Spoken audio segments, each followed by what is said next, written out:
Our species this week is closely related to the remora, does not have a swim bladder, and can be found hanging out with sharks and turtles. That's right, Bree. It's also great on the grill, but you know what? We're talking about cobias this week here on the Florida Insider Fisher Report, which starts now.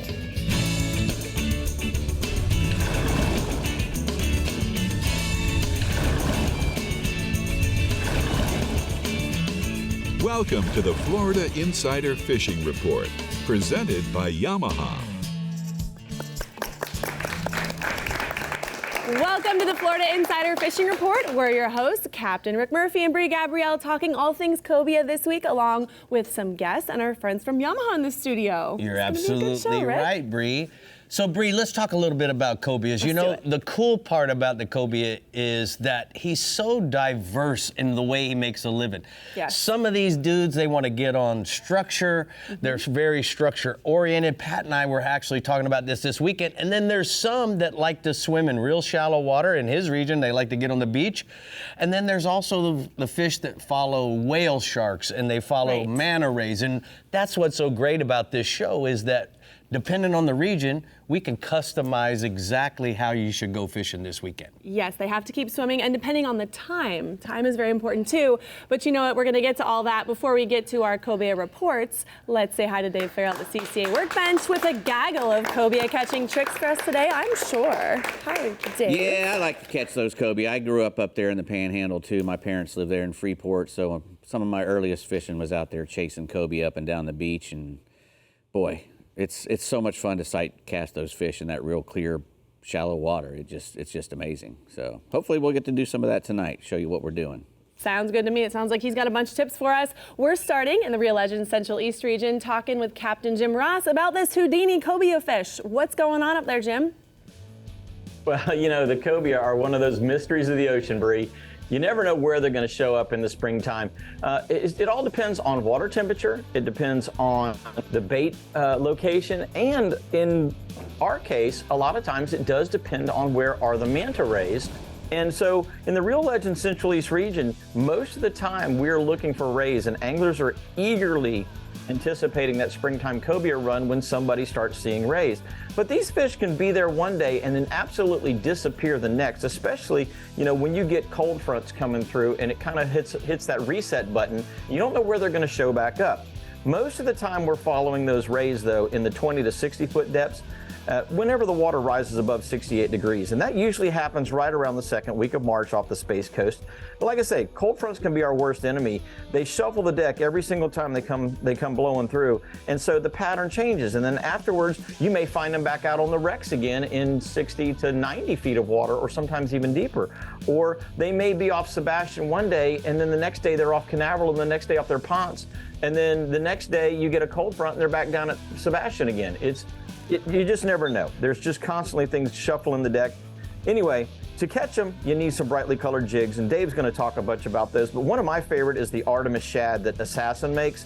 I catch a lot of cobia on that reel, on that thing, and the real colors that I like are the one that Rick's holding. Those bright chartreuses, those bright pinks, anything that's bright and gets their attention, and they can see from a long way off, because they don't seem to be too lure shy most of the time.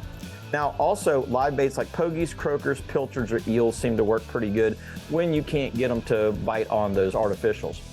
Now, our offshore species this week, we're going to talk a little bit about the dolphin, because it's not red hot, but we've got some quality fish moving through right now. And Captain Greg Rapp on the Sea Leveler Sport Fishing out of Port Canaveral, that's sealeveler.com. He's telling me that his charter boats have been trolling out there in the deeper edges, 180 to 250 feet of water on this side of the Gulf Stream, and catching a couple of nice dolphin. He says in the springtime, though, a lot of times the wind is the determining factor, and you want to find where the clean water and the dirty water are swirling together, because that's where the bait fish seem to be best right now. And so on that clean water side of that, of that break, that's where you want to find them. The other place you can run to is on the other side of the Gulf Stream. The guys that are getting over there to the east side are doing really well on some big dolphin right now.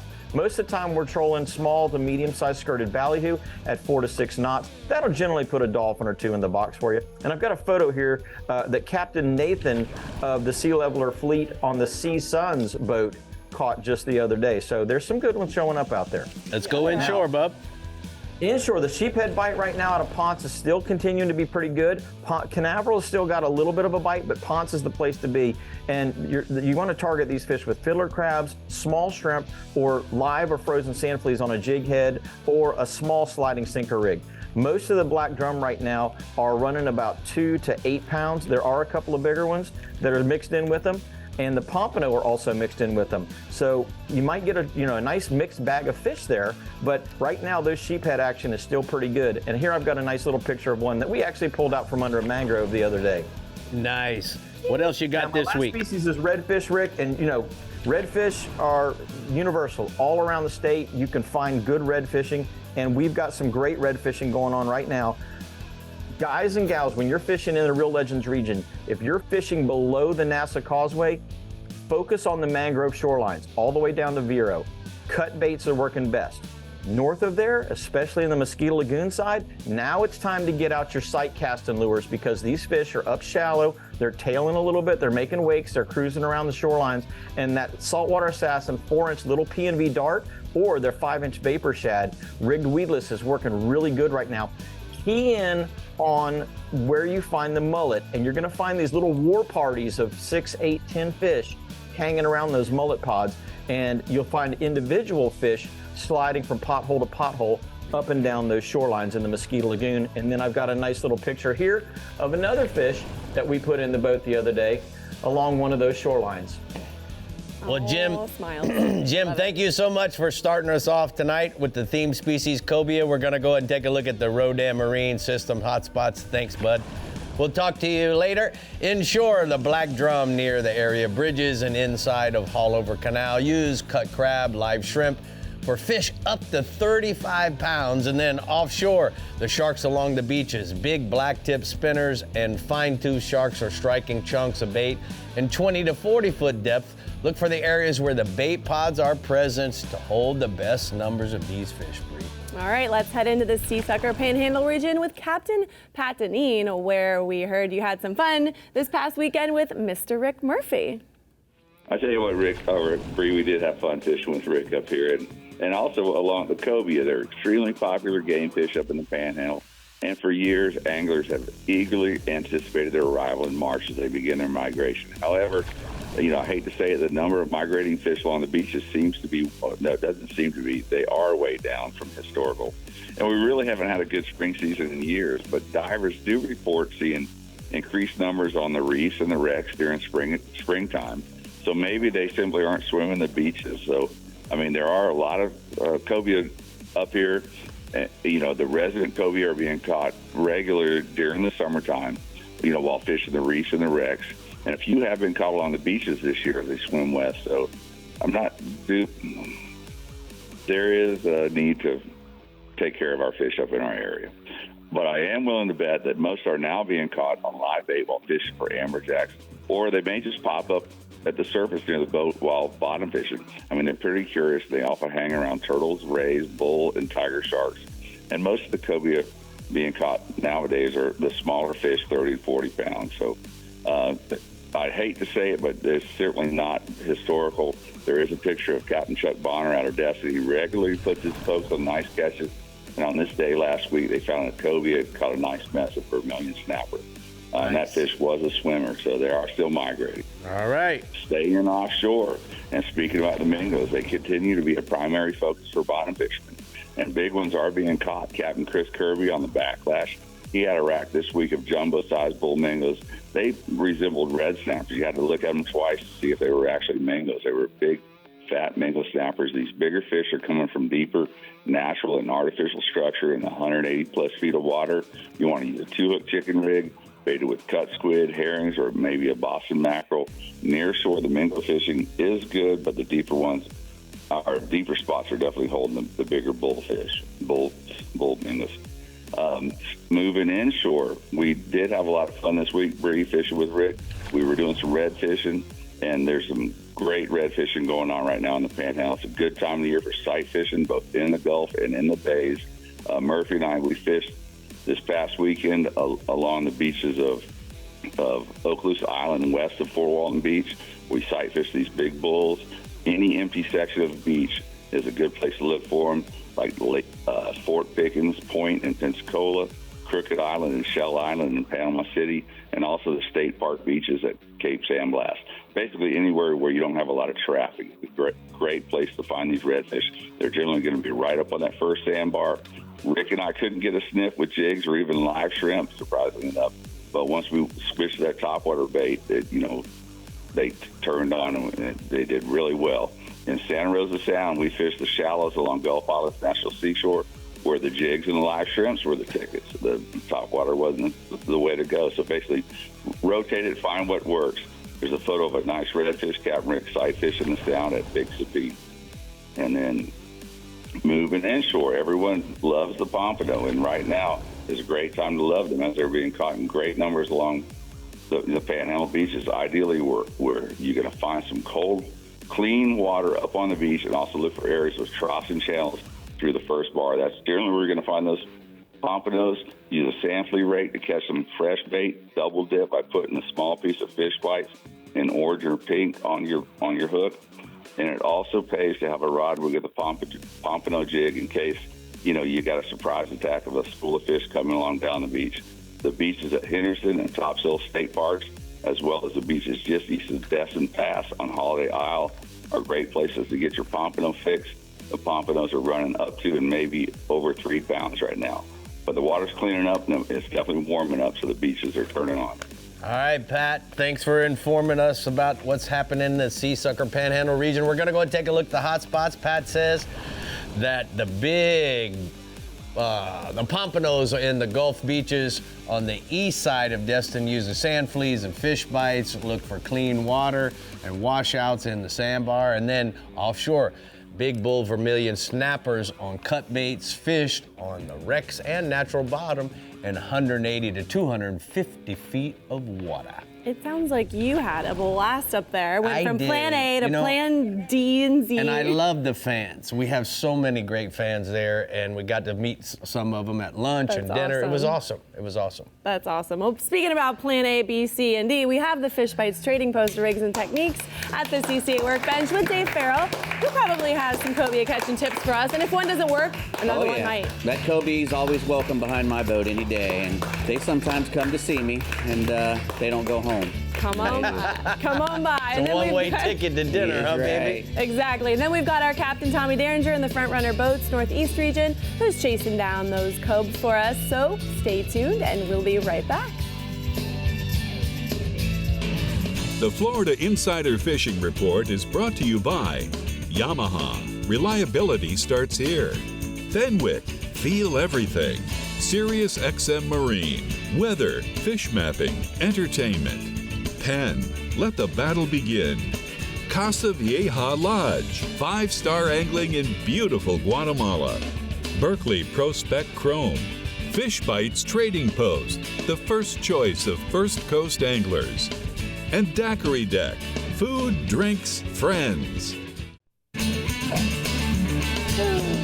Well, Dave, we're here at the CCA Workbench, and it's time for the Fish Bites Trading Post Rigs and Techniques. So, Dave, let's just jump right in. How are we going to catch a cobia in Florida, Dave? Well, it's always a good idea to have a spinning rod handy on the boat, or just all the time, no matter what you're doing. If I'm trolling or whatever, I always have a spinning rod handy, and that's mainly to catch that cobia or the dolphin or whatever that comes swimming up to the boat when I'm bottom fishing, or we stop, to get bait or something, and whoop, here comes the cobia or here comes the dolphin. And the cobia is a very curious fish. You hear a lot of these guys talking about how they'll orient around a big object in the water, like a big bull shark or a big turtle. Whale sharks are notorious to having a ton of cobia on them.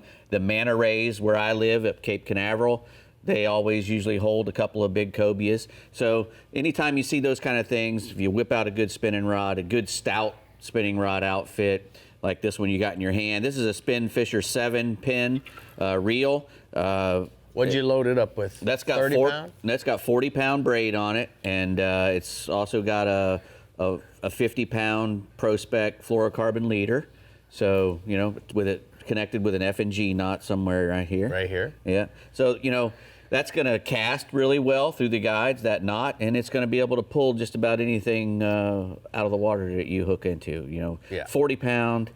50-pound, you should, we catch blue marlins on that kind of gear quite often. So, let me ask you this: do you think the curly tails on jigs is a plus or a hindrance? No, it's a great thing. They like eels and squid, and that pretty much is like a squid and an eel together when you put a nice curly tail jig on there, and that fish bites. It also has that scent in it, so they get close enough to it to put their nose on it, then they're going to want to chow on it. And that's that nice Trocar Pro V jig. And once they get that jig in their mouth, it gets into the corner, and that gets all the way down to that Pro V, and it's hard for them to shake it. It really is. But they, like we were saying, that they love eels, and we got, Savage Gear has just come out with a really good artificial eel, which, sometimes it's hard to get live eels. And the artificial eels before this one really didn't move very well. They were made out of a stiffer kind of plastic. They just didn't seem to move like a real eel would, and this one really does. When you move that through the water, that tail just looks like a ribbon back there. Right. And that's how an eel swims, like with that ribbon-like motion. And it's got a really nice hook on the top and a big treble hook on the bottom, and it's got a good weight to it, so you can throw it a long way. Yeah. And that's a lot of times that's what you need. It comes at an 8 and a 12-inch. I would probably throw the 12-inch first at a big fish. Right. But when you see a cobia and making that long cast with whatever jig you're using, we got a bunch of them up here. You don't want to hit them in the head with it. You want the cobia to find the jig, not the jig to hit the cobia in the head. You want to throw it 2 or 3 feet, or maybe 3 to 4 feet, 5 feet even, out in front of him, so that he can see it, hit the water way out in front of him, and then follow it down. Right. And then you'll feel him when he picks it up. That's the ideal way to get him. Now, I've, in the past, get excited and Here it goes. will You El-kabonged them with a big live mullet. Yeah, well, but with jigs too. I've hit them with I've dropped a big jig on their head quite a few times. I just but want you to know. what? Did Pat Deneen tell you the story? Or No, something? Bub, this is the 20th year of the Cobia show. You've always tell me about hitting them with the mullet. Yeah, So it's cool. I love it. Captain Donnie Brown called me the mullet killer because of that. Because, yeah. 20 years, I've been every year we got to get in about the mullet. Yeah. I love it. Yeah. But, you can also, like Pat was saying, we catch a lot of cobia when we're bottom fishing because they are bottom fish. And so you can catch them on a chicken rig with chunks of squid, sardines, all the same stuff that we target red snapper and grouper with. Live baits, the live pinfish will a lot of times catch a cobia on the bottom. And so, every time that you go bottom fishing in a place where there's a lot of good structure, you have a good chance of catching a cobia. And when you gaff them, 15 seconds, tell me. Put him in the box immediately. Don't mess around with the cobia because he always seems to save up a lot of energy for when he gets hit with that gaff, and he goes crazy. And if you dally, then you will suffer the consequences, you and your boat. You will get beaten if you do not get that If It's you so true. in the box. dally, you will get dillied. Exactly. Or something like that. I don't know. Put him in the box. Dally. Put them in the box. All right. Well, Step in away. life and in the Front Runner Boats Northeast region, timing, of course, is everything. So, Captain Tommy, tell us where we're going this weekend. That's right, Bree. We're definitely going cobia fishing. I've been beat up by some cobias before. Those things are mean. So Dave is You definitely dillied right. when Throw you them in the should have box. We're dallied. going to keep them. Dilly, yeah, whatever. Yeah, something like that. Something like that. But anyways, our beach season typically kicks off right around this time of year, and we timed it just right here in the Front Runner Boats Northeast region because the fish are here right now. They're starting to show up in good numbers. Once the water temperature on the beach gets into those high 60s, it's time to start looking for the migrating manta rays like Dave was talking about. Now, it's a sight fishing game out there, and you're going to find those rays, hopefully with a few cobias on their backs, anywhere from just behind where the waves are breaking to maybe a mile or so off the beach. Now, the go-to cobia lure for a long time has been that bucktail jig with or without that grub tail like Dave and Rick were just holding. But in recent years, I've had some great success having my clients toss that Fish Bites Brawler jerkbait in that white knuckle color. That also makes a really great tarpon lure if you happen to see a tarpon swim by. Pair that with a ½ ounce, maybe a 1 ounce jig head. You can toss it a mile. It's going to come in handy when you're trying to sight fish those cobias off the back of the rays. Now, last couple of seasons, I've seen quite a few anglers, they mistakenly hook the wings of the manta rays when they're trying to catch a cobia, and that kind of ruins the party because then you don't end up catching the fish. And one way you can avoid that is by using a cork with about 2 feet of leader underneath it. A big shrimp, a pogie, or a finger mullet. I know Dave, something about a finger mullet there. They all work well under a cork, and it's going to keep your bait above the ray just enough to get the cobia's attention and not hook the ray. Great way to go. Now, we also get cobia on the nearshore and offshore wrecks, but the beach fishing where all the excitement is kicking in. But one fun way to get the cobia fired up over some of those wrecks is to chum them up. Now, I like to net a bunch of pogies along the beach and then live chum over those wrecks. And hopefully you'll get those cobias' attention and have them come up to the surface, and then you can pitch a bait or a jig to them. And I've got a picture here. This is my buddy, Andy Martinez, with a fat, really nice cobia that he sight fished this week along the beach, right between Flagler Beach and Ponce Inlet. So those fish are starting to move their way to the north with this warmer air and water temperatures we have happening. Now, also offshore, guys, the mahi, they're showing up in better numbers offshore this week. Look for the typical stuff, the bird, the bait, the weed lines, any kind of debris. You can start just inside the ledge and work your way out, or even a little inside that. Now, most of the fish are coming from the usual trolling of ballyhoo, skirted or naked. Now, just make sure you have some small to medium-sized spinners ready in case you get into a school of fish. A good buddy of mine found some floating debris this week east of St. Augustine. He caught over a dozen. I think he said he caught almost 20 fish under this piece of dock that he found floating out there by tossing some small paddle tails to those mahi. So be prepared if you see that out there. Now, moving inshore, the trout bite has been picking up this week, especially for those bigger fish that we get this time of year. My clients, they've caught some big fish on that Berkeley Jaywalker topwater plug at first light on that higher tide that we have going on.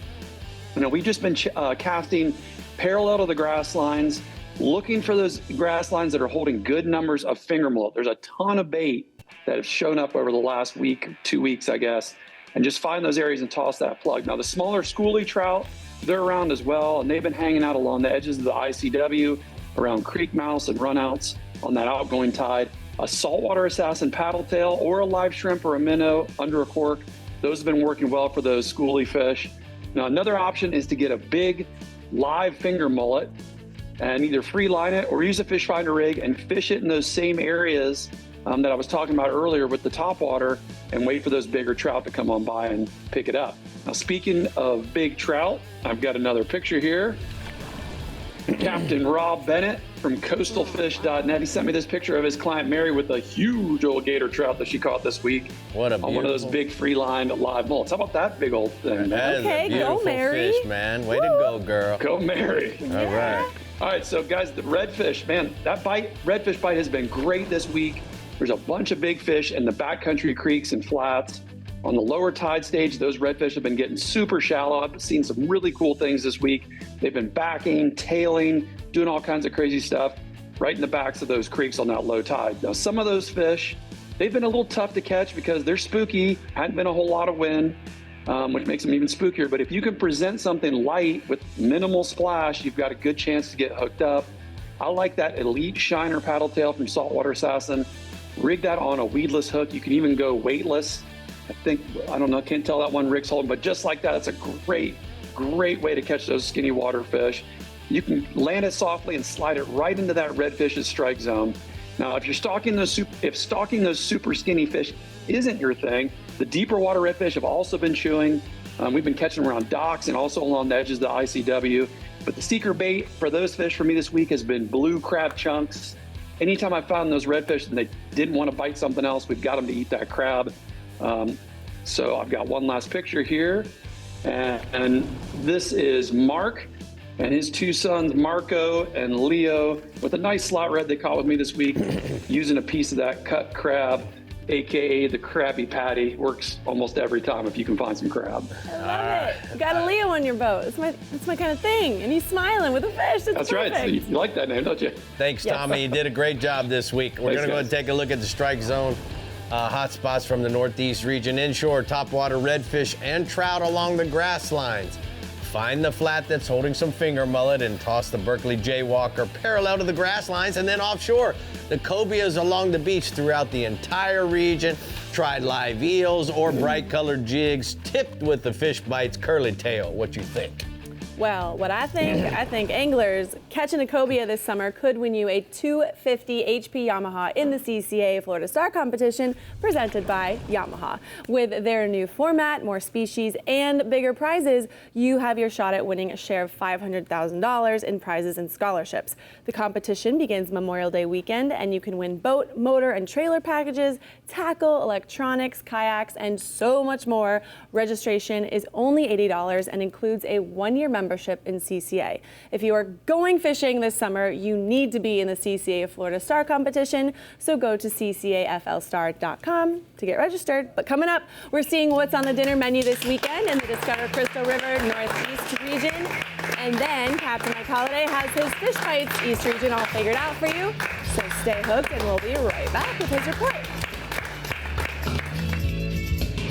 The Florida Insider Fishing Report is brought to you by Power Pole, Total Boat Control, Berkeley, your fish, our science, Bahio, blue light blocking, radically clear polarized fishing sunglasses, Scoozy Shoes, the captain's choice for premium lightweight comfort, Sea Sucker, easy on, easy off, incredibly strong, Penn, let the battle begin, Kubota, together we do more.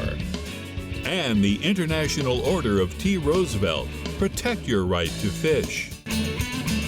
You know, Bree, we've introduced the 450 last year, and the one thing that's so cool about it is all the neat features. And what I love about that is they're all trickling down.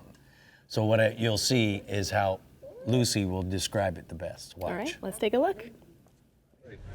Hey guys, as you can see, I'm here at the boat show, and with me from Yamaha is Lucy Berg. She's a product specialist. And Lucy, we're introducing a new big 450. Why don't you tell everybody about it? Hey Rick, yeah, we're excited about our 450. We have more horsepower, it's breathing better now. We also added some conveniences to this motor to give our boaters more confidence when they're on the water, so they have to think less about controlling a boat and more time having fun. One of those things we've added is the total tilt feature, which you might remember from the 4.2 liter. That's the double tap of the up button, right? The motor comes up by itself, double tap down, and the motor comes down until it makes trim ram contact. So what about the steering? Steering is integrated steering. It's plug and play, works automatically with Helmmaster EX, and the customer doesn't have to think about it. Immediate response to the joystick. When you introduced the 425, the one feature that everybody loved is how well it went in reverse. Is this motor the same thing? Same robust lower unit with that thrust enhancing reverse exhaust system. So it's basic physics. We're rerouting the water above the anti-ventilation plate so that the propeller under 2,500 RPM is getting clean water. So it's a more efficient reverse grab. You know, on a lot of our big center consoles, we've got lots of toys that take a lot of electricity. What about the charging system on this motor? Right, so this has that award-winning phase angle control charging system that gives us 96 net amps at idle. So that is stackable as well. So every motor will add 96 net, amps, and that's net at idle. So that's all that power is available for the fishing and entertainment equipment at idle. Nice. So one other thing, it looks like, what is this on the back of the cowling here? Good eye. This is a safety feature. This is our prop light that indicates that the prop is spinning during our set point features. And this is now an option on the rear panel of our XTO. This gives our customers the option between that or drilling holes in the transom for that same safety feature. So guys, if you have any questions about any Yamaha outboard, you can simply go to your local dealer, or what website do you want them to go to, Lucy? You can go to YamahaOutboards.com. There you go, guys.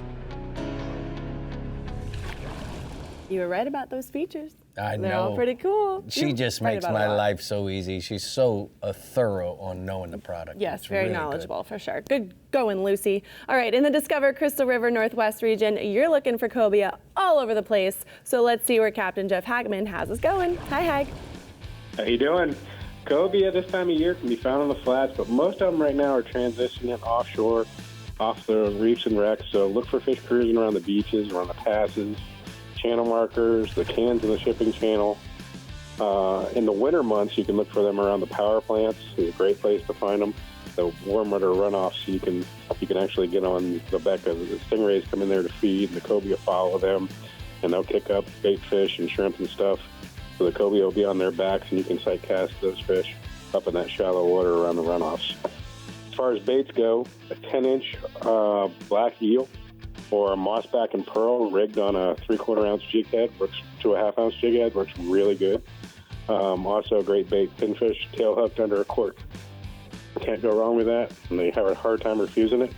Also, if you're sight fishing them, a tail hook jumbo shrimp on the flat, on a jig head or on just a hook is a really good bait for them. Staying offshore, Captain Rob Davenport of Big Nasty Charters out of St. Pete reports the wahoo bite right now is going good. He's been catching them anywhere from 100 to 140 feet of water. He's high-speed trolling around reefs, wrecks, and hard bottom. Use wire leader with diving plugs or weighted lures, with 20 to 25 feet, of 150 to 200 pound mono shark leader. Wahoo bite, when the wahoo bites, it's really violent, so you need some kind of stretch there, especially if you're using braid on your reels. So that long leader will help you get that shock from that initial bite. Also, trolling leads, 20 to 30 ounce weighted in front of your bait is really, really good for wahoo. And get your bait down, get it below that little commotion that your prop wash is kicking up. And you're doing, anywhere from 12 to 18 knots sometimes, so you're kicking up a lot of water. So getting those baits below that is really good. Make sure you use the wired ones. They will bite those leads and thinking they're a bait, so if you use the wired ones, you won't lose everything from their lead back. And I got a photo here from Nicole Van Buren with an absolute stud above private boat, Van Buren's private vessel. Nice. That's All a right. beautiful wahoo for our coast. Yeah, bub. Good food there, bub. Let's go ahead and go inshore. Moving inshore, Captain Mario Costello, Talateo Charters out of Crystal River reports a good snook bite right now around the rocky shorelines from Crystal River to Yankeetown. He's throwing a 5.5-inch glow jerkbait on an 1/8 ounce jig head on the incoming tide, using live select shrimp on the outgoing tide. Most of the snooks right now are ranging anywhere from 30 to 35 inches with a few monsters mixed in. Moving down the coast a little bit, Captain Jim Pollard of Big Daddy Sport Fishing out of Tampa Bay reports his snook bite's been going really good. And the fish right now are starting to push out of the creek mouths, lagoons, passes, and with the water temperatures really starting to warm back up later in the morning to afternoon, really producing a good snook bite right now. Live pilchards, 2/0 circle hook, and 25-pound leader. And I got a photo here of a nice snook he caught this last week. Nice. All right, one to go. What you got, bub? We're going all the way back up to the other end of my region. Captain JB Charters out of Apalachicola reports a good redfish bite right now around the marshes and oyster bars and any kind of structure that you can find up there, using fresh shrimp on a 2/0 circle hook with about 18-inch leader. Top of the incoming tide and the beginning of the outgoing tides to be the best bet. And I've got a photo here of a nice average size Apalachicola redfish. All right, Hag, that's great photos this week, man. You're bringing the girls in Good tough. photos. I'm liking it. All right, Keep it up. bub, we're going to go ahead and take a look at the Ozella Key Marina hotspots. Jeff says that the redfish bite on the top of the tide and look for the schooling fish. Live baits have been working really well, and then Spanish mackerels on the near shore wrecks and the hard bottom. Look for the birds and the bait fish. Use spoons, live baits, and chum bags. We're going to really work for those dudes. All right, well, since we're in between the winter and early summer cobia runs in the Fish Bites East region where they pop up on turtles or wrecks at any time, Captain Mike Holliday says to stay prepared with a rod and get ready to cast. Hi, Mike. Hollywood. How you guys doing? You can catch cobia all year in my region, but we seem to get two big runs of fish. We get a spring run in February and March and a summer run in late June and July.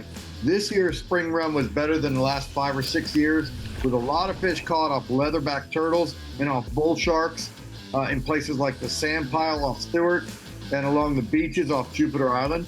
And there's also been a fair number of fish that just kind of pop up on the reefs, often right when you pull up. If you're not ready, you missed your shot and they're gone. The key to successful cobia fishing is being prepared for the fish you encounter, because a lot of times you only get 1 or 2 casts at them before they go down. So anytime you're heading out the inlet, you want to have a spinning rod rigged with chartreuse colored saltwater assassin Artemis shad. Put that on a 1 ounce jig head, or you can have a chartreuse or an orange feather jig, just something you can grab, turn around and throw at fish. They'll also eat about any live bait, including shrimp and crabs. And, you know, whole squid is pretty much money on them. The average cobia in my region is anywhere from 10 to 30, 35 pounds, but we see them up to about 60 pounds. I got a great cobia photo from Captain Eric Davis of Vero Beach. Nice. He led his angler to a nice cobia that caught off a stingray on the beach, and that fish had a chartreuse jig. Now, the other thing we got going offshore, in the past, the spring blackfin tuna run has been outstanding off southern Palm Beach County, but this year we're seeing good numbers of fish all the way up into Martin and southern St. Lucie County. The fish are running the outside edge of the 8 Mile Reef on out to about 300 feet of water, and they're also on Push Button Hill and the Fort Pierce Canyon, and then all the way down through Palm Beach on that reef line from like 150 out to 350. Blackfin are the most active at, you know, up on the surface at dawn and dusk, but you can really get them all day long. You control small feathers just if you want to cover a lot of water. Most of the guys out there are putting up a kite and power drifting or just drifting or slow trolling with live thread fins, pilchards, or goggle eyes. In the middle of the day, if you're on those atolls, you can mark them deep. You can drop down a jigging spoon and get the bite. Average blackfin, 15 to 30 pounds. And I got a shot of Tim from Orlando. He sent me this nice St. Lucie Inlet blackfin. He caught that in 140 feet of water on a live thread fin. That's awesome. Let's go inshore, bud. Yeah, you know, April is a month when the pompano are starting to migrate back north. So we see some big schools of fish along the beaches and around the inlets. A lot of those fish are spawning females in that 2 to 4 pound range, and they tend to hold tighter to the beach than the winter fish. So you can target them right in the trough. You really don't have to reach way out to that outside sandbar. And for bait, it's pretty hard to go wrong with a Fish Bites Easy Flea or the clam or crab fish bites in those brighter colors. Sand fleas work, pieces of shrimp, clams work. Around the inlets, you can throw pompano jigs or spoons with a strip of fish bites on them. I like the shrimp formula when I do that. Average pompano is 1 to 3 pounds. Got a great pompano catch from Captain Rich Du Bois from Salty Days Charter. They got their limited pompano fishing the south side of the St. Lucie Inlet with a sand flea and fish bite combination. Now, the other inshore thing, April and May are when the sea trout spawn. We catch the largest fish of the year on the flats of the Indian River in both St. Lucie and Indian River counties. That seems to be where the best grass is and the bigger trout are. The fish will be up on the flats at first light. They'll be around the spoil islands and sandbars as well. These next 2 months is when you're likely to get a fish over 8 or 9 pounds, and they're really focused on fin fish more so than shrimp. So sand perch, pinfish, mullet, pilchards. You want to start your day throwing big jerk baits or topwater plugs, the saltwater assassin shad, a Texas shad, a dye dapper. Any of those baits in the darker colors is money on those big fish. Now, you can also fish a live sand perch or pilchard under a rattle cork. And, you know, just be sure to handle them gently, revive them before you release them so they can repopulate the river. I got a great trout photo from Captain Mark Dravo of Fort Pierce. He sent me a shot of a nice gator trout that George Kelso caught. He got that on a dock on a topwater plug. That's awesome, Fun. Bub. Go ahead, let's talk a little bit about bass. I'm dying to know. Yeah, you know, well, water levels are super low on the Kissimmee Toho chain of lakes, and that's got the vegetation thick and the lakes really fishing well. Water's really clean. I was talking to Captain Steve Nymiller of BassOnline.com. He said the bass fishing's on fire right now in all the open areas of the grass. There's shad balls out in the middle of the lake with schools of fish on them early and late in the day and after the rains. And the shiner bite's producing some big fish up to, he said his big fish this week was 9 pounds, 13 ounces. He said you want to start your day throwing topwater plugs, mostly smaller prop baits or white spinner bait. Work those around the shad schools or the edges of the grass. You can also work the shoreline coves with a frog bait like a logger toad. And as the sun gets up, switch over to shiners or a June bug or green pumpkin colored Bass Assassin Fat Job. Rig that wacky style. fishing on the drop-offs and around the shell beds. So right now, it's kind of a 15 to 35 fish morning. Plenty of 6 to 8 pound fish in the mix. Thank you so much, Hollywood. It's always good to see you, man. I appreciate everything. And we're going to go ahead and take a look at the TH Great to see you Marine guys. hotspots from the East region. Mike says that the pompano and the surf off of South Hutchinson Island beaches use sand fleas, fish bites, easy fleas. A lot of fish are in the first trough close to the shore, and then offshore, scattered dolphin and sailfish in 120 to 180 feet of water off of Jupiter, slow troll or drift live baits to avoid the grass breed. Avoid that grass. All right, speaking of fish bites, get ready for the Shoreline Showdown, a surf fishing tournament series presented by Fish Bites. Yep. 4 tournaments, 1 championship, and over $75,000 in guaranteed payouts. You can fish just 1 tournament or all of them for a chance to qualify to compete for the title of the Ultimate Surf Angler. For more information, visit shorelineShowdown.com or scan that QR code on screen to check out the various dates and locations. I know Dave will be there. Dave's going for this gold, baby. Well, speaking of Dave, he is ready to show off some Taco Marine new products at the CCA workbench. So let's take a quick peek. Hard and soft. We got them both. We got it all. Yeah. All right, and after that, our StarTron Central West Region Captain Jeff Page is rigged and ready to go. So keep your eyes peeled, and we'll be right back. Look at that handsome man. The Florida Insider Fishing Report is brought to you by Alta Equipment Company, where uptime matters. Ameritrail, load, launch, relax. Abyss Battery, power your pursuit. Rodan, set it, forget it, catch more fish. Discover Crystal River, Florida.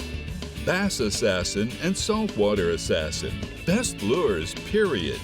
And Maverick Boat Group, makers of premium boat brands Maverick, Hughes, Pathfinder, and Cobia. Well, we're here at the CCA workbench, and it's time for the Taco Marine new products, Dave. Dave, you don't know what to do with all that recognition. That's right. Well, we're going to start off with the Savage Gear. This is a Savage Gear night, I'll tell you. This is the Savage Gear Manic Shrimp, the RTF V2 version 2, I reckon. It's modeled after a 3D scan of a real shrimp, and it's got that specifically designed tail to make it kick, you know, when you bounce it off the water, or just reel it straight, you know. And it's really, you know, go ahead and pull that tail out. Even though it's really thin, it's very, very strong. It's got the Duratec 12 times tough TPE, and it's got a nice big weight in the front of it so you can bounce it or swim it. Comes in 6 different colors. It comes in a 3-inch, a 3.5 inch, a 4.25 inch, and a lot of different weights from 3/8 ounce all the way up to a 1/4 ounce as well, 1/2 ounce, 3/4 ounce. So, you know, any type of, everything eats a shrimp, and they make enough different type styles and colors that you can go down there and get whatever you need. They work great just swimming them, or under even under a popping cork, right? Which is, you know, we would really like to do that.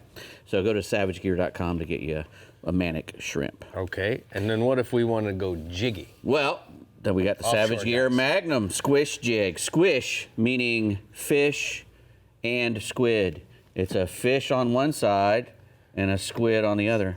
Here, look, that is so cool. Yeah, a fish on one side and a squid on the other. And this is designed to, you know, vertical jig for all the bottom fish. Stays in the strike zone better because it kind of moves side to side versus a butterfly jig, you know, that kind of plummets pretty quickly. This thing will go from side to side and, you know, sideways through the water column, which is, you know, kind of rare. What you do, you just drop it down to the depth you like, give it a jerk up and down, and it'll go side to side. Just like a squid or you know, a bait fish. It's got a lot of really nice hardware on it. That big one there is a 10 ounce. You know, it's got three different hooks on it. It's got a big J hook on one end and then the 2 assist hooks on the other. The big one comes in 5 different colors, and then they got the little squish one there, the erratic jig, and it comes in 8 colors and 4 different sizes: 2 3/4 ounce, 4 ounce, 5 ounce, up 5 2/3 ounce for those as well. SavageGear.com. I'm going to tell you, I bet you those fish are going to be confused. 1 minute they're getting ready to eat a fish, and the next minute it turns into a squid. Yeah, you know, they'll probably like both. So. Yeah. You know, everything loves the squid, and everything likes to eat those little fishes. So you want me to take this one, Dave? Yeah, man, this is the 3-inch baby shad from Bass Assassin. So, Dave, there's some people out there in the business that think that they created the right shad or this shad, the 3-inch shad. And there's a lot of talk about, oh, well, we started with that because of the forward-facing sonar. Yeah, a lot of guys are using that for the finesse baits like that. So I did a little homework. I went back and I started looking through some of the Bass Assassin catalog, and here it is right here, right? Right. This goes back to 1994. He was making that little 3-inch shad. So Bass Assassin ain't been jacking around trying to, they've already invented it. You know, everybody's copying their stuff and then they're trying to take credit for it. And I'm gonna tell you, these new colors are off the chain. Yes, we've talked about them earlier, you know, really nice, cool shad colors, the deal, the pearls, and the green glass minnow. Really cool, so. Where do we go to get it? BassAssassin.com. All right. Next, we have the Berkeley coal shad, and these are, you know, power bait coal shad. They have that power bait formula built inside of them, and it's called a coal shad because you can cull up. You know, if you have a limit of fish, you can catch a bigger one with one of these. It takes that shallow. A lot of guys are using that shallow water swim bait, and this is, you know, this steps it up a little bit. They're really big. Runs true at high and medium speeds, big profile. It's got that honeycomb construction in the back that allows it to really move really well, which is why it doesn't blow out when you move it fast. Plus, it's very strong, and that's what that honeycomb does. Want to take one of these to the Florida Keys and throw it at the bridges for the tarpon. They will eat it. And I bet Holiday could catch a big snook on one. Comes 5-inch, 8-inch, and 2 3/4 ounce weights. So. And where do we go to get it? BerkeleyFishing.com. Nice, Dave. You rocked over here. See you later. It's some good stuff. Lots of options. Man. I love it. All right, the time for Cobia and the Star Trend Central West region is near. So let's get Captain Jeff Page on the line for more insight. What's going on, Page? Hey, y'all. Let's get this thing started. You know, in the Star Trend Central West region, we have a year-round cobia fishery, but for probably your biggest fish and your best shots at cruising fish, it's going to be right now in the spring and then again in the fall when the water temperatures are starting to warm up or starting to cool off. And that being said, probably any artificial reef, which we have a lot of them, hard bottom areas, rock piles, wrecks, they can be in 30 feet of water, they can be in 200 feet of water. So that means if you're trolling for kingfish, always have a flat line or a bucktail ready to throw. Or if you're bottom fishing for grouper or snapper over hard bottom or wrecks, have another flat line, because a lot of times, Rick, as you know, they like to follow species up. So it's not like you're always going to get a sight fishing opportunity, but more times than not, when you do, you don't have a rod ready. Now, there's one other thing that's happened in our region a lot over the past, say, 4 or 5 years, is we've had whale shark sightings, and every time there's a whale shark sighting, it's always covered up with cobias, and they usually get on them 3, 4, 5 days in a row. Captain Jason Stock had one sighting where he got out there 3 days in a row on it. Every day he got keeper cobias off the whale shark.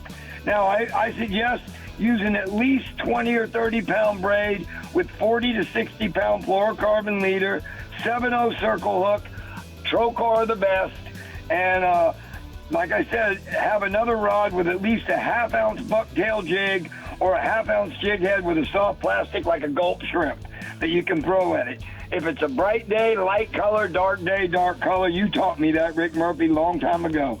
Got 2 cobia picks tonight.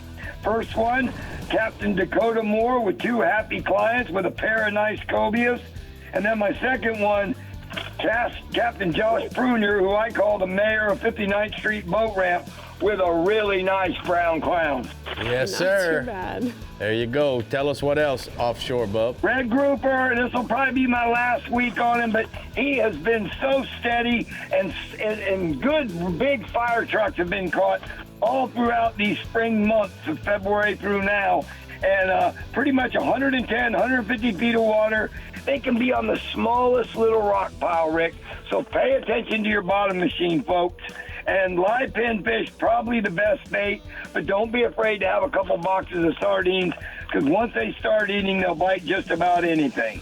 Rolling inshore, tarpon fishing, your favorite, Rick. Warm week we're having, going into next week, won't be surprised to see a lot more fish show up, but they're already in Boca Grande Pass. They're already at the Skyway. The only problem we've had is a lot of southeast to southwest winds made the conditions in the Gulf a little choppy. But as soon as we get these east winds, which we actually have the next couple days, look for those fish laid up along the beach. I've heard right now that they're showing up between the Venice Fishing Pier and Stump Pass in Englewood on the beach, small groups of fish. It's a good idea to have a live crab or a live threadfin or a pinfish. And if it's artificials you like, a fly is probably your best bet, especially if you set up on the sandbars just outside the inlets. Now, nighttime fishing around Longboat Pass Bridge and New Pass Bridge have been real good with live silver mullet and live ladyfish. Also, in the mouth of the Manatee River, guys have been doing good, and also Matlacha Pass down south. Got a photo tonight of a happy young angler with a nice tarpon he caught down in Charlotte Harbor with Captain Brock Horner on his 25 Pathfinder hybrid. And my last species, snook, with the water temperatures warming up, most of the fish have exited the canals and back bays and estuaries, and they're out on the flats. Big high tides, look for them up around the oyster bars and also out along the beaches. There's lots of bait everywhere, Rick. Threadfins, pilchards, silver mullet, and lots of pinfish all over the flats. So you choose your bait. You're going to catch your snook. And if you like throwing topwater plugs, it's tough to beat that big Jaywalker 120 in the chrome or the bone pattern. And my last photo tonight is a big old snook with a happy client holding on to it, caught by Captain Griffin Deans of Slot Machine Charters. All right, thank you so much, Paige. It's time for the Daiquiri Deck hotspots from the Central West region. Captain Page says that inshore, the groups of tarpon are actually beginning to show up in Boca Grande Pass, as well as along the beaches between Venice and the Fishing Pier and Stump Pass. Live crab or threadfin is going to work best for them. And then offshore, the kingfish has finally fired off.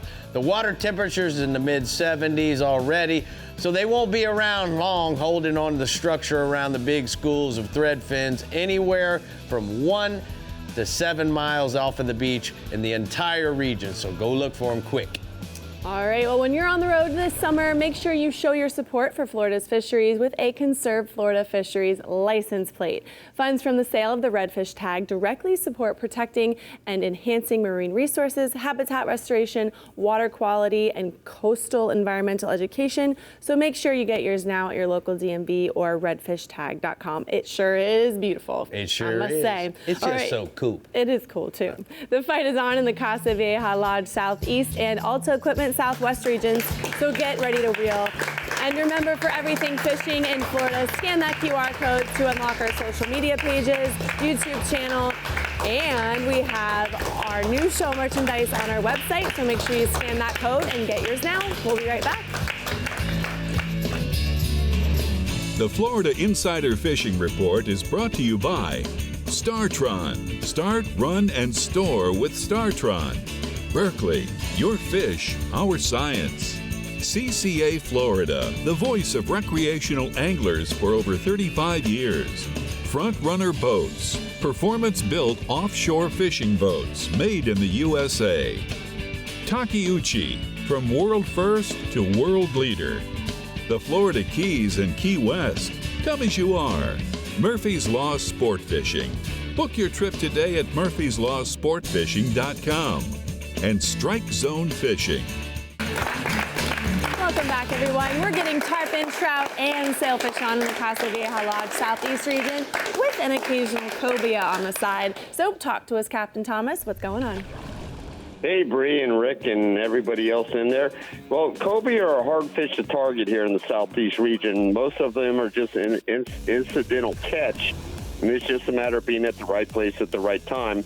Now, we do encounter them year-round, but November through May is when most of the cobia are caught, and they are notorious for hanging around channel markers and buoys where you can sometimes spot them swimming up on the surface. You can also find them around wrecks, following turtles, especially leatherbacks, stingrays, whale sharks, and even following bull sharks. and they're usually not too picky about what they eat. Some of the more popular baits, and my favorite's a live pinfish. A grunt works great. Crabs are also good, but just about any good live bait will work. Also, a jig with a plastic tail and surface lures and popping lures like chuggers. Those will work when there's no live bait around. A good popper to try is a Savage Panic Popper. That would be a great choice of a lure to cast if you happen to see a cobia cruising up on the surface. Now, the typical cobia tackle for us aboard the Flyer is a pin 750 spinner. We load it up with 20-pound mono and use a 50-pound leader, and then we use a circle hook, which I think works the best for cobias, either 6.0 or 7.0, match it to your bait. And in the last few weeks, there's been a few cobia caught on the deeper wrecks in the 180 to 240-foot range, along with a few on the live baits fished under the kite. And then up in the Hillsborough, Boynton Inlet areas, there's been some caught following the bull sharks. Average size nowadays is in the 25 to 30-pound range, but you never know when a larger one might show up. Got a photo here. This is a 30-pound cobia that ate a pinfish, a live pinfish, on one of the deeper wrecks fished off Key Biscayne that we caught aboard the Flyer a couple weeks ago. Then staying offshore, sailfish bites been pretty decent in the past week. Sails have been coming through in anywhere from 100 to 300 feet of water. They've been biting live baits. I like to use herring, but goggle eyes, pilchards, sardines will also work. You want to fish them under the kite. If you don't have enough wind, which might be a case this weekend, you can drift or slow troll those live baits. Most of the bites have been in areas that have blue water and north current, but there's also been a few fish caught in the greener water, so don't be afraid to fish in that green water. As long as you got current, that helps.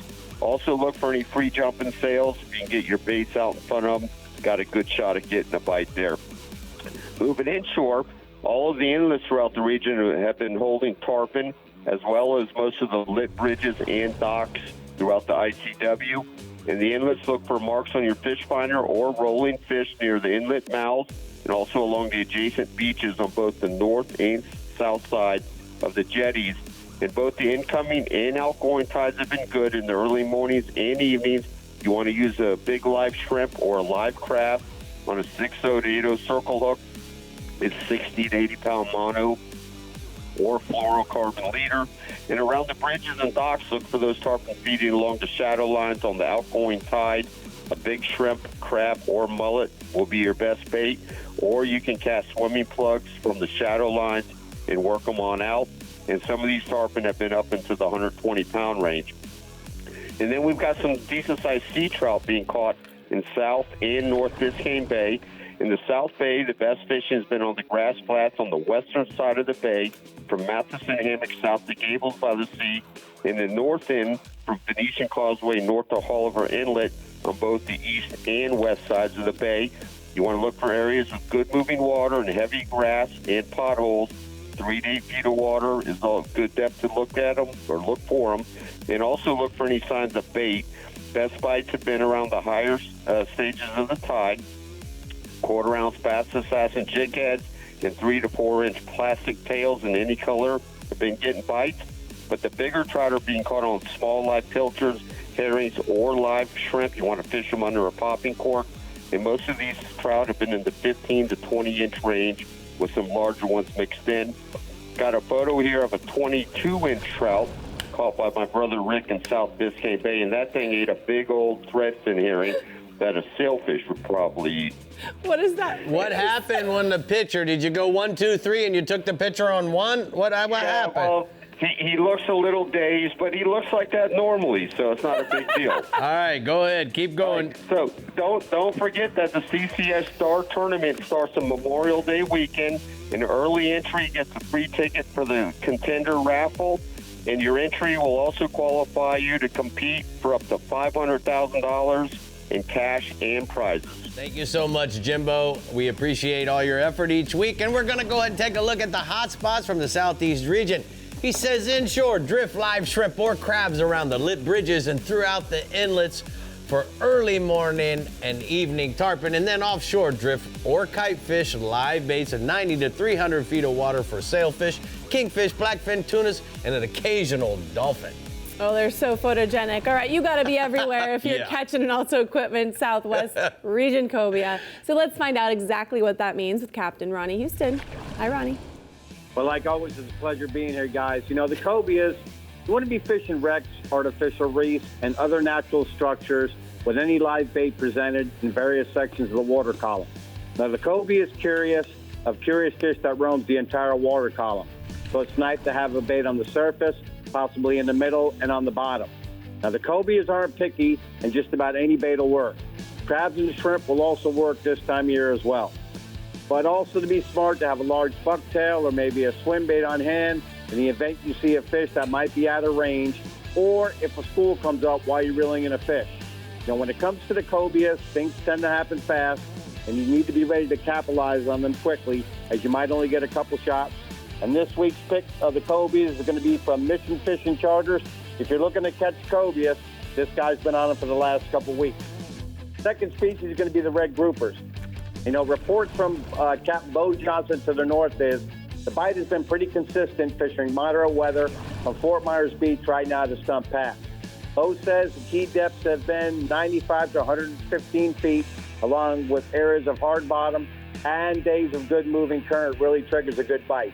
But even if you have some slower tide, feeding out in those depths, it might take a little bit of work, but the fish in those depths, even if the currents are slow, are generally legal size.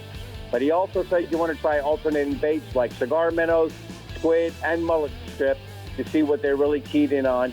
And this week's pick's going to be with Capt. Bo's Charter, catching a variety of groupers and snappers on those days like we're having this week with the good weather. The inshore report's going to be the redfish. That bite seems to be improving south from Marco, south all the way down into the Everglades. Now, the mid-tides have been best before it gets too high and before it gets too low. You want to concentrate on the outer Gulf Islands, are best, especially in the areas of roaming mullet. A variety of baits are being used by most guides over here right now to include the live filchards or cut mullet and ladyfish on the bottom if you're targeting the redfish. But the artificials to include gold spoons, jaywalkers and hijackers in the 100 series, root beer colored paddle tails, and nothing beats right now yellow and brown bucktails, 1/8 ounce to 1/4 ounce, tipped with shrimp. And this week's pick is going to be by Captain Chris Broom out of Marco with a nice oversized redfish. Last species is going to be the tarpon, and you need to listen to this. Fish are plentiful right now throughout the whole region. You can target beaches, passes, river mouths, and bridge spans, but primarily stay on the outer coast. Even though the fish right now are arriving up in Boca Grande, there are still plenty of areas where you can fish these fish with no pressure back to the south. Now, obviously, this week we've got the light winds or winds out of the east protect the coast.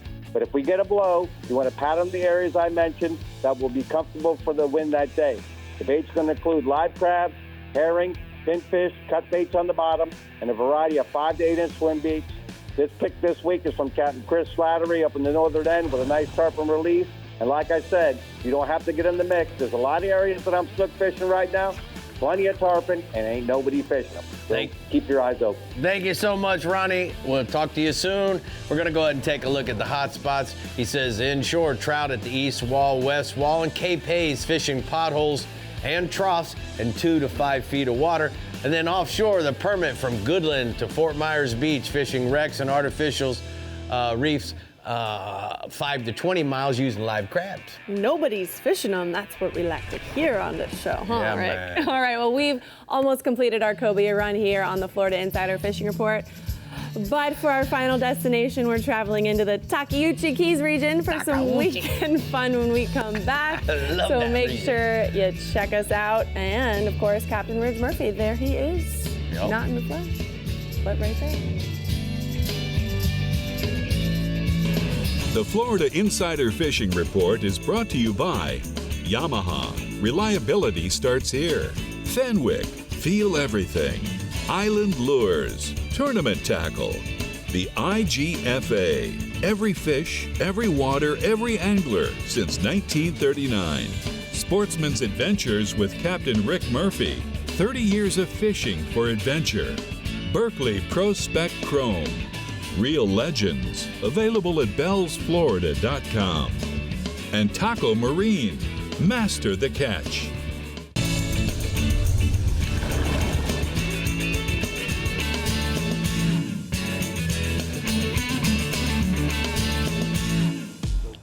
Today's Power Pole tip of the week is about the Power Pole Charge. And you know, the reason why I love this battery charger so much is it's 4 systems in one. Remember this, it's very lightweight, the lightest charger that I know of, with it being 8 pounds.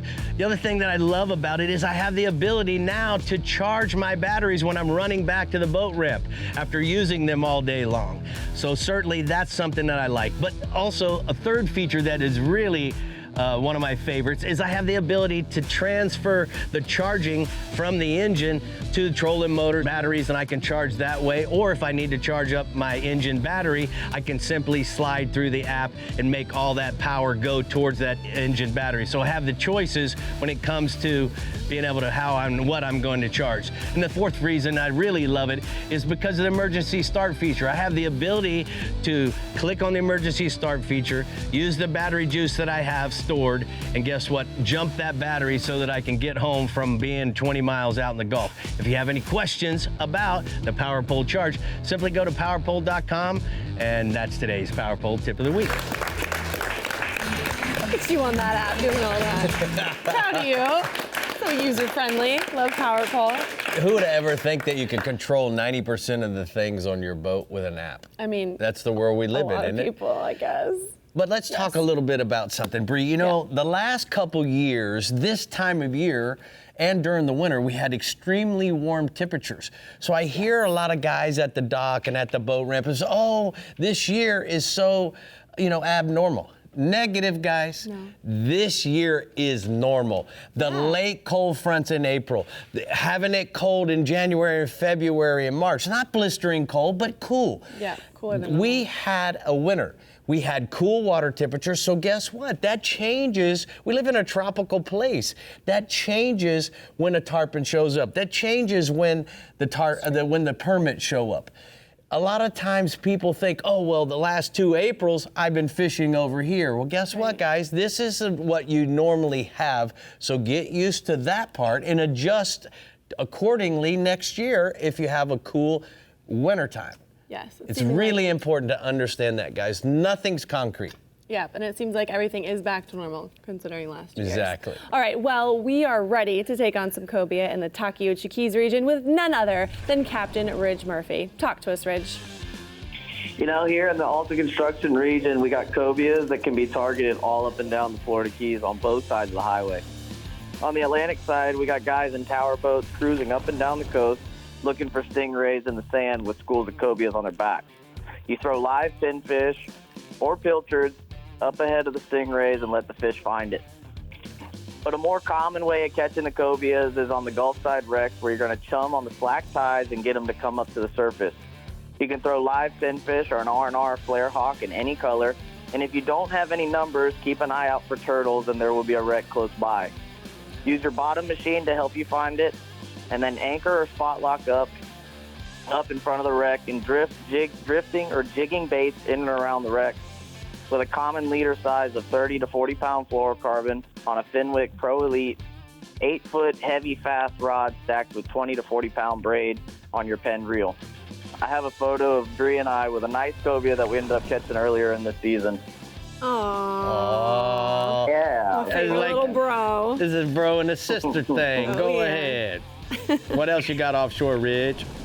So there's a mixed bag of pelagics, but you're going to have to kind of work for them. The blackfin tunas are on both the Islamorada and the Marathon hump. You're going to have to chum heavy with pilchards and free line 2 out the back of the boat with no resistance, just like you would yellowtailing. And then when you get the bite, just be ready because the sharks are really, really bad, so you're going to have to put some heat on them.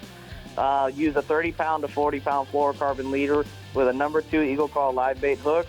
Also, there's some mahis around in 200 to 700 feet of water on debris and weed lines. They haven't really gotten on the birds yet. But you're going to throw live baits on the debris and then blind troll the weed lines with an R&R Mahi magnet or a rig ballyhoo on an Eagle Claw 7.0 to 9.0 O'Shaughnessy J hook, depending on how big the ballyhoo is, with a 40 to 60 pound fluorocarbon leader. All right, let's go inshore, bub. Inshore, I spoke to Captain Jared Sear, and he says that he's seeing lots of bonefish down in the lower keys with the occasional permit shot. You're going to pull up on top of the flats with the current, looking for mudders and tailors. stop the boat short of the fish and then throw a live shrimp way out in front of him, up current of the fish, and let him have time to find it. You can also throw bucktail jigs in tan or pink and then shrimp pattern flies to those fish too if you really want to get technical. All right, what else you got, bub? The cooler water temperatures are making it a little bit more challenging, but the downtown Middle Keys tarpon fishing is really starting to turn on. Guys are fishing in the deep channels in and around the bridges with live mullets under a cork, hooked in the nose with an Eagle Claw 8-0 circle hook. And you can also blind fish these fish with big paddle tails like the Bass Assassin Artemis Shad in Houdini or Smoke Wagon, or an R&R line through mullet with 40 to 60 pound fluorocarbon leader. There's some fish that are starting to swim on the ocean too, so you can throw flies to those fish, or big Bass Assassin jerk baits. Make sure to lead them really, really big leads, kind of like a bonefish lead, and slide it past their face nice and easy, guys. So, Reggie, I got a question for you in regards to fishing those tarpon on the ocean. You just basically said you lead them a whole bunch. A lot of times guys lose the fly, so what do you want to, what kind of advice, like when you're the colored line, don't you think it's important to understand the length of the leader, and that's the big mistake guys make?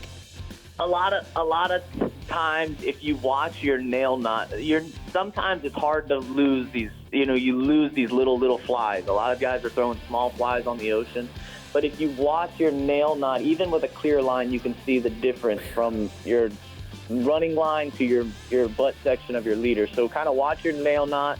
Don't really watch the fish, and as the fish is approaching it, then you want to start moving it. You really don't want to watch the fish as much as you do knowing exactly where that fly is or your bait. Really good. That would definitely help. That's good advice, Captain. I appreciate it. But it's time for me to go ahead and read your hot spots. So I'm going to go ahead and get to the hot spots from the Alta Equipment, or Takeuchi. Did I say it right? Takeuchi. Takeuchi. Yeah. All right, Florida Keys region. In short, bonefish on the flats, mudding or tailing.